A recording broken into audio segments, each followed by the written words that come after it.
Audio Jungle.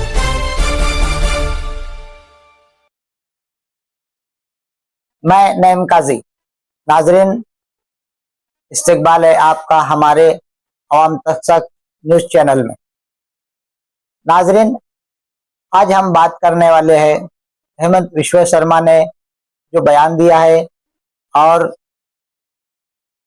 All India Muslim personal board ने जो उसके ताल्लुक से बातें कही है। हम all India Muslim personal board का आपको जो खत है वो पढ़ करके सुनाएंगे, तो बने रहिए हमारे साथ। नाजरीन, वीडियो शुरू करने से पहले हमारे चैनल को लाइक और शेयर कर दीजिए, और अगर आप हमारे चैनल पर नए हैं तो सब्सक्राइब कर लीजिए ताकि आपको हमारी वीडियो और इस तरह की अपडेट्स के लिए इंतजार ना करना पड़े। तो आइए नाजरीन, वीडियो शुरू करते हैं। आप देख रहे हैं कि 2014 के बाद से मुल्क के हालात बड़े अजीब से अजीब तर होते जा रहे हैं और मुल्क की साख दिन ब दिन गिरती जा रही है और मुल्क के अंदर नफरत की सियासत दिन ब दिन जोर पकड़ती जा रही है। उसी के ऊपर आज हम चर्चा करने वाले हैं। चाहे बीजेपी से जुड़ी हुई जो तंजीमें हैं या खुद बड़ी बीजेपी के जो लीडर्स हैं, इनके जो बयानात मुसलमानों के खिलाफ जहर अफशानी के सामने आते हैं, इसको देखकर बड़ा अफसोस होता है कि क्या हमारे अजदाद ने यही हिंदुस्तान का सपना देखा था? क्या यही उनका सपना था कि आगे चल के हिंदुस्तान इस तरह बनेगा? नहीं नाजरीन, उन्होंने एक हमारे हिंदुस्तान को अनेकता में एकता के भारत का सपना देखा था, जो आज पूरी तरह से बिखरता हुआ नजर आ रहा है।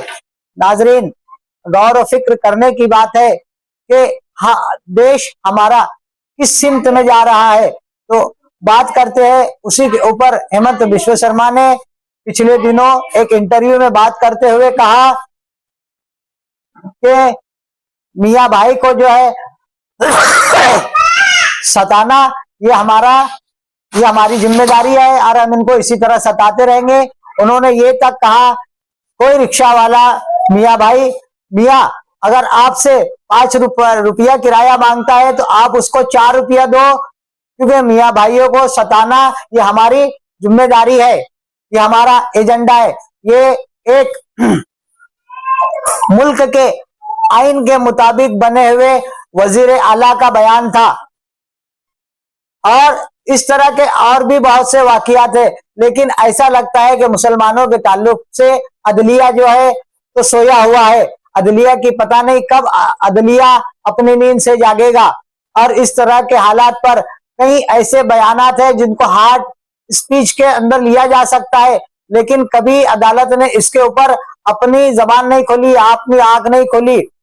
अदलिया जो है तो इस वक्त बिल्कुल ख्वाब खरगोश की नींद सो रहा है और मुल्क में एक कम्युनिटी जो कि अकलियत है, मुस्लिम अकलियत, अजीब अजीब किस्म के कुछ लोगों ने अजीब अजीब तरह के बयानात दिए, जो यहाँ पर बयान करना मैं दुरुस्त नहीं समझता। हम बात कर रहे हैं हाल ही के हेमंत विश्व शर्मा के बयान के ऊपर। इस बयान को लेकर के all India Muslim personal board ने जो खत सुप्रीम कोर्ट से जो बात कही है, हम आपको वो पढ़ करके सुनाते हैं। आसाम के वजीर आला हेमंत विश्व शर्मा की मुसलमानों के खिलाफ हालिया जहर अफशानी इंतहाई काबिल मजम्मत और तशवीशनाक है। All India Muslim personal law board ने सुप्रीम कोर्ट ऑफ इंडिया से मुतालबा किया कि वो फौरी तौर पर इसका SUO मोटो नोटिस ले।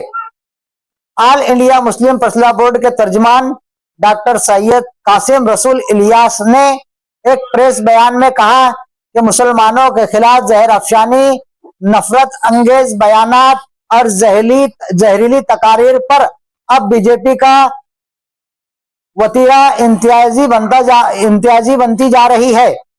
दूसरे और तीसरे दर्जे के रहनुमा तो आए दिन ऐसा करते ही रहते हैं, मगर अब इसकी आले सतह की क़यादत भी इसी में मुलव्विस होती जा रही है उत्तराखंड, यूपी और आसाम के वजीर आला इसी तरह की बयानबाजी करते रहते हैं। आसाम के वजीर आला ने तनसुखिया के एक सरकारी प्रोग्राम के मौके पर आवाम से कहा कि वो मियां लोगों को सताए ताकि वो परेशान होकर आसाम छोड़ दे। इस मौके पर साफियों से बात करते हुए इन्होंने कहा कि मियां तबके को तकलीफ पहुंचाना इनकी जिम्मेदारी है। इन्होंने आसामी लोगों से कहा कि वो फॉर्म नंबर 7 दाखिल करके 4 या 5 लाख मुसलमानों को वोटर लिस्ट से बाहर निकाल दे। इन्होंने आवाम से मजीद कहा कि वो मुसलमानों की मुआशी तौर पर भी परेशान करे। डॉक्टर इलियास ने इस पर इंतहाई ताज्जुब से कहा कि एक वो शख्स जो मुल्क के दस्तूर पर हल्फ लेकर वजीर आला बनता है किस तरह ऐसे गैर कानूनी अहकाम जारी कर सकता है। अगर इलेक्शन कमीशन ऐसी नाजायज हरकतों के आगे सुपर डाल दे तो फिर किस तरह मुल्क में साफ सुथरे इंतखाबात हो सकते हैं। हम सबसे पहले तो सदर जमहूरिया हिंद से अपील करते हैं कि वो आसाम के वजीर आला के इन मुतनाज़ा और गैर दस्तूरी बयानात पर सख्त कार्रवाई करे। इस तरह हम चीफ जस्टिस ऑफ इंडिया से भी अपील करते हैं कि वो फौरी तौर पर इस पर SUO मोटो नोटिस जारी करे। अगर ऐसा नहीं किया गया तो अंदेशा है कि इससे मुल्क में बदअमनी और अनारकी पैदा हो जाएगी। बोर्ड के कौमी तर्जुमान ने मुल्क की सेकुलर पार्टियों और इंसाफ पसंद शहरियों से भी मुतालबा किया कि वो इस गैर अफशानी और गैर कानूनी हरकत का सख्ती से नोटिस ले। ऑल इंडिया मुस्लिम फैसला बोर्ड ने आसाम के मुसलमानों से भी अपील की है कि वो इस तरह की मजमूम हरकतों से हरगिज भी परेशान ना हो और आईनी व कानूनी रास्तों से इसका मुकाबला करे। बोर्ड के तर्जुमान वैसे कासिम रसूल इलियास साहब ने जो आखिरी में आवाम से जो अपील की कि आईनी और कानूनी रास्तों से इसका मुकाबला करे, वह बड़ी अच्छी बात हजरत ने कही। लेकिन क्या अब हम कब तक वो कानून जो अंधा बन चुका है 1983 के दहाई में एक हिंदी मूवी आई थी जिसका नाम था अंधा कानून। आज मुल्क की अदलिया बिल्कुल उसी फिल्म की मूवी के नाम की तरह अंधी बन चुकी है और हमारे भारत का मौजूदा कानून, मौजूदा आइन अंधा बन चुका है। तो क्या हम अब उस आइन पे किस तरह भरोसा करें। कई ऐसे वाकयात है, कई ऐसी चीजें हैं जो गिनवाई जा सकती है, जिसमें शर्जिल इमाम और उमर खालिद की जमानत का भी मामला लिया जा सकता है, पहलू खान के कातिलों का मामला आ सकता है, इखलाक के कातिलों का मामला आ सकता है। क्या कानून ने क्या इंसाफ किया है? मुझे तो लगता नहीं। खैर, ये थी आज की अपडेट। और मुस्लिम पर्सनल लॉ बोर्ड के आसाम के वजीर आला के मुसलमानों के खिलाफ जहर अफशानी का सुप्रीम कोर्ट अस्कूत नोटिस ले का जो खत मैंने आपको पढ़ करके सुनाया। तो नाजरीन, इस तरह की अपडेट्स पाने के लिए हमारे न्यूज चैनल अवाम तक सच को लाइक और सब्सक्राइब करते रहे और आगे शेयर भी करते रहे।